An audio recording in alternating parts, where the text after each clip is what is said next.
नमस्कार दोस्तों, स्वागत है आपका आज के मुख्य समाचारों में। दोस्तों यहां पर आपको देखने को मिलेंगी सुबह से लेकर शाम तक की तमाम बड़ी खबरें, मुख्य समाचार, ब्रेकिंग न्यूज अपडेट्स के रूप में। तो दोस्तों आप सभी लोगों से रिक्वेस्ट है इस वीडियो को ज़्यादा से ज़्यादा लाइक और शेयर करें।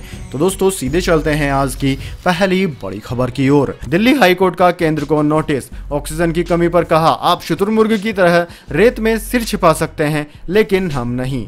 जी हाँ दोस्तों, कोरोना के कहर के बीच कई अस्पताल अब भी दिल्ली में ऑक्सीजन की कमी की शिकायत कर रहे हैं। इसी बीच आज एक बार फिर ऑक्सीजन की कमी के मसले पर दिल्ली हाईकोर्ट में सुनवाई हुई।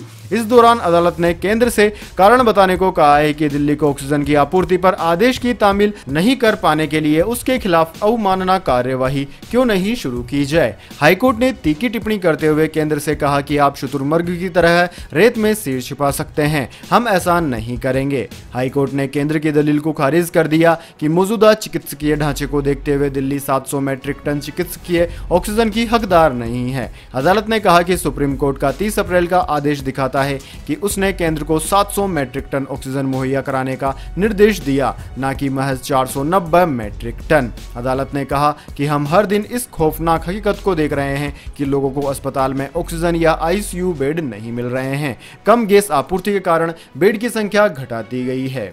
इसके बाद दोस्तों अगली बड़ी खबर, बंगाल हिंसा को लेकर ममता बनर्जी ने बुलाई आपात बैठक, सीएस, डीजीपी सहित आला अधिकारी किए गए तलब। जी हां दोस्तों, पश्चिम बंगाल की मुख्यमंत्री और तृणमूल प्रमुख ममता बनर्जी ने अपने कालीघाट आवास पर एक आपातकालीन बैठक बुलाई है। बैठक का समय 5 बजे तय किया गया था। बैठक में ममता, राज्य के मुख्य सचिव, डीजीपी, गृह सचिव और कोलकाता पुलिस कमिश्नर को तलब किया गया है। बैठक में ममता बनर्जी ने विधानसभा चुनाव परिणाम के बाद हुई हिंसा के बारे में चर्चा की।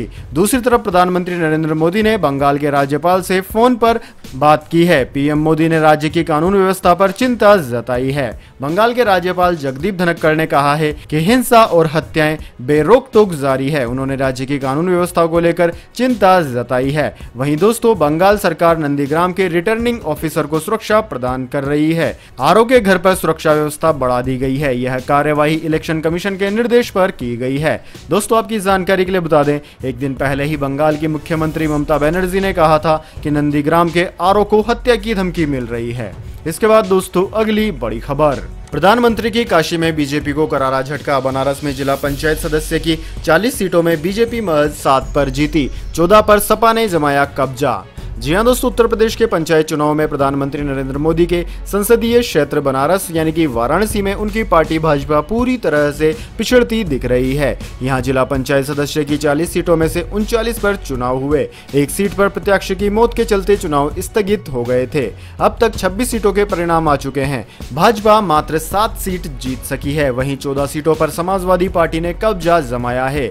दोस्तों कमोपेश ऐसा ही हाल अयोध्या का है। वहीं मथुरा में मायावती की पार्टी बसपा ने भाजपा को पछाड़ दिया है। अगले साल यूपी में होने वाले विधानसभा चुनाव से पहले राज्य में हुए इस पंचायत चुनाव को सियासी दलों के लिए लिटमस टेस्ट के तौर पर देखा जा रहा है। इसमें 4 पद जिला पंचायत सदस्य, क्षेत्र पंचायत सदस्य, प्रधान और ग्राम पंचायत वार्ड सदस्य के लिए चुनाव हुए हैं। इसके बाद दोस्तों अगली बड़ी खबर, कंगना का ट्विटर अकाउंट हुआ सस्पेंड। बंगाल चुनाव के बाद हिंसा पर कंगना ने ममता के लिए कहा था कि वह रावण नहीं, खून की प्यासी ताड़का है। जी हाँ दोस्तों, ट्विटर ने अभिनेत्री कंगना रनावत का अकाउंट सस्पेंड कर दिया है। ट्विटर का कहना है कि कंगना ने नियम तोड़े हैं। कंगना ने मंगलवार को पश्चिम बंगाल में हो रही हिंसा को लेकर नाराजगी जाहिर की थी। साथ ही केंद्र सरकार से बंगाल में राष्ट्रपति शासन की मांग की थी। उन्होंने बीजेपी की महिला नेता की फोटो शेयर कर यह दावा भी किया था कि टीएमसी के लोगों ने उसका गैंग रेप किया है। बंगाल चुनाव के बाद हिंसा पर कंगना ने एक ट्वीट में ममता बनर्जी की तुलना ताड़का से करते हुए लिखा था कि मैं गलत थी, वह रावण नहीं है, वह तो सबसे अच्छा राजा था जिसने दुनिया का सबसे संपन्न देश बनाया। वह ग्रेट एडमिनिस्ट्रेटर, स्कॉलर और वीणा वादक था। वह तो खून की प्यासी राक्षसी ताड़िका है। जिन्होंने उसे वोट दिया, तुम्हारे हाथ भी खून से सने हुए हैं। ट्विटर पर शेयर किए गए एक वीडियो में कंगना रोती हुई नजर आई। वह कह रही थी कि दोस्तों हम सब देख रहे हैं कि बंगाल से बहुत ही डिस्टर्ब करने वाली खबरें आ रही हैं, वीडियो आ रहे हैं और फोटोज आ रहे हैं, लोगों के मर्डर हो रहे हैं, गैंगरेप हो रहे हैं, घरों को जलाया जा रहा है और कोई भी लिबरल कुछ नहीं बोल रहा है। कंगना ने वीडियो में कहा कि यह बहुत ज्यादा अननेचुरल है। जिस तरह से चीजें हो रही है, अपनी सरकार जिसकी मैं बहुत बड़ी सपोर्टर हूं, उनसे कहना चाहती हूं कि मैं बहुत ज़्यादा निराश हूं। जो वहां पे खून की नदियां बह रही है तो आप लोग धरना करना चाहते हैं, इसकी कड़ी निंदा करना चाहते हैं, क्यों डर रहे हैं देशद्रोहियों से? इतना देशद्रोही यह देश चलाएंगे क्या? इतना ही नहीं, कंगना रनावत ने प्रधानमंत्री को संबोधित करते हुए कहा कि प्रधानमंत्री सन 2000 वाला रौद्र रूप अपनाए। यहाँ पर कंगना का सीधा सीधा मतलब गुजरात वाले रूप से था। इस ट्वीट के बाद ट्विटर ने कंगना रनावत का ट्विटर अकाउंट ही सस्पेंड कर दिया। इसके बाद दोस्तों अगली बड़ी खबर, IPL 2021 पर कहर बनकर टूटा कोरोना वायरस, पॉजिटिव पाए गए खिलाड़ी और टूर्नामेंट हो गया रद्द। जी हां दोस्तों, भारत इस वक्त कोरोना वायरस के सबसे बुरे दौर से गुजर रहा है। कोरोना का असर खेल जगत पर भी पड़ रहा है। BCCI ने IPL 2021 को अगला ऑर्डर आने तक स्थगित कर दिया है। इस बड़ी लीग में अलग अलग टीमों के कई खिलाड़ी इस महामारी से संक्रमित हुए हैं।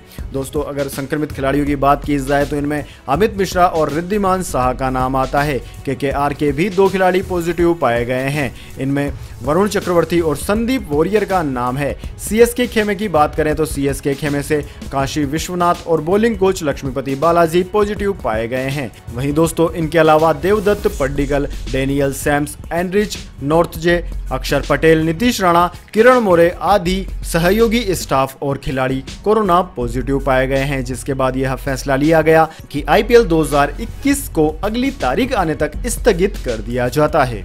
इसके बाद दोस्तों अगली बड़ी खबर, ऑस्ट्रेलिया लौटने वालों को जेल न भेजा जाए, सरकार से आदेश वापस लेने की गई अपील। जी हां दोस्तों, ऑस्ट्रेलिया मेडिकल एसोसिएशन ने प्रधानमंत्री स्कॉट मॉरिसन और स्वास्थ्य मंत्री ग्रेग हंट से मंगलवार को भारत से देश लौटने की कोशिश करने वाले ऑस्ट्रेलियाई नागरिकों को जेल की सजा और उन पर जुर्माना लगाने का आदेश तत्काल वापस लेने का मंगलवार को अनुरोध करते हुए कहा कि इससे समुदाय में संकट पैदा हो गया है। ऑस्ट्रेलियाई सरकार ने इतिहास में पहली बार हाल ही में स्वदेश लौटने से पहले भारत में 14 दिन का वक्त बिताने वाले अपने नागरिकों के प्रवेश पर प्रतिबंध लगाया। सरकार ने उन्हें 5 साल के लिए जेल में बंद करने या फिर 50,899 अमेरिकी डॉलर का जुर्माना लगाने की चेतावनी भी दे दी है। ऑस्ट्रेलियन मेडिकल एसोसिएशन के अध्यक्ष उमर खुर्शीद ने कहा कि भारत से आने वाले विमानों पर रोक लगाने के फैसले में एसोसिएशन ने सहयोग दिया ताकि बढ़ते खतरे के लिए देश में होटल में पृथक रखने की व्यवस्था तैयार की जा सके। सरकार को भारत से लौट रहे ऑस्ट्रेलियाई नागरिकों के संक्रमित होने का खतरा दिख रहा है, लेकिन अब सरकार की यह घोषणा उन पर ही उल्टी पड़ रही है। कई सारे संगठन सरकार पर दबाव बना रहे हैं कि सरकार इस फैसले को वापस ले।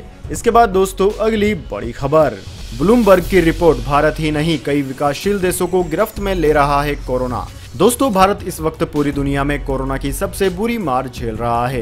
रोज नए मामलों का आंकड़ा रिकॉर्ड बना रहा है। अस्पताल भरे हुए हैं तो मरीज ऑक्सीजन और दवाओं के लिए भटक रहे हैं। अब ब्लूमबर्ग की एक रिपोर्ट में कहा गया है कि भारत कोरोना की जबरदस्त चपेट में भले ही हो, लेकिन उसके अलावा भी कई ऐसे विकासशील देश हैं जिनमें संक्रमण बुरी तरह से फैल रहा है। रिपोर्ट्स में लाओस, थाईलैंड, भूटान और नेपाल जैसे देशों का जिक्र किया गया है। रिपोर्ट बताती है कि सिर्फ 1 सप्ताह के भीतर लाओस में कोरोना के नए मामले 200 गुना से ज्यादा बढ़ गए हैं। देश के स्वास्थ्य मंत्री ने मेडिकल उपकरणों के लिए मदद मांगी है।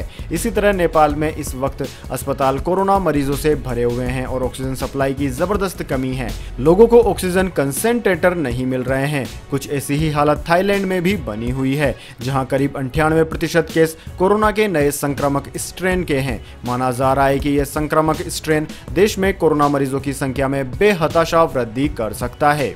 इसके बाद दोस्तों अगली बड़ी खबर, मौसम समाचार, जानिए अगले 24 घंटे और पिछले 24 घंटे के मौसम समाचार। सबसे पहले दोस्तों बात करते हैं बीते 24 घंटों की। तो दोस्तों पिछले 24 घंटों के दौरान पश्चिम बंगाल, सिक्किम और मेघालय के कुछ हिस्सों में तेज हवाओं के साथ मध्यम से भारी बारिश और गरज चमक के साथ बौछारें पड़ी है। असम, मणिपुर, मिजोरम, नागालैंड, उड़ीसा के उत्तरी तट, तमिलनाडु तथा केरल में हल्की से मध्यम वर्षा के साथ 1-2 स्थानों पर तेज बारिश दर्ज की गई है।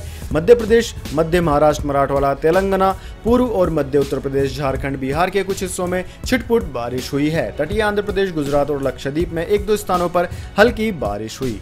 वहीं दोस्तों आगामी 24 घंटे की बात की जाए तो अगले 24 घंटों के दौरान गंगीय पश्चिम बंगाल, ओडिशा के उत्तरी तट, सिक्किम और असम के कुछ हिस्सों में भारी बारिश और गरज चमक के साथ बौछारें पड़ने का अनुमान है। इसके अलावा दोस्तों उत्तराखंड, बिहार के कुछ हिस्सों, शेष ओडिशा, छत्तीसगढ़, आंतरिक कर्नाटक, तेलंगाना, तमिलनाडु और आंध्र प्रदेश में हल्की बारिश हो सकती है।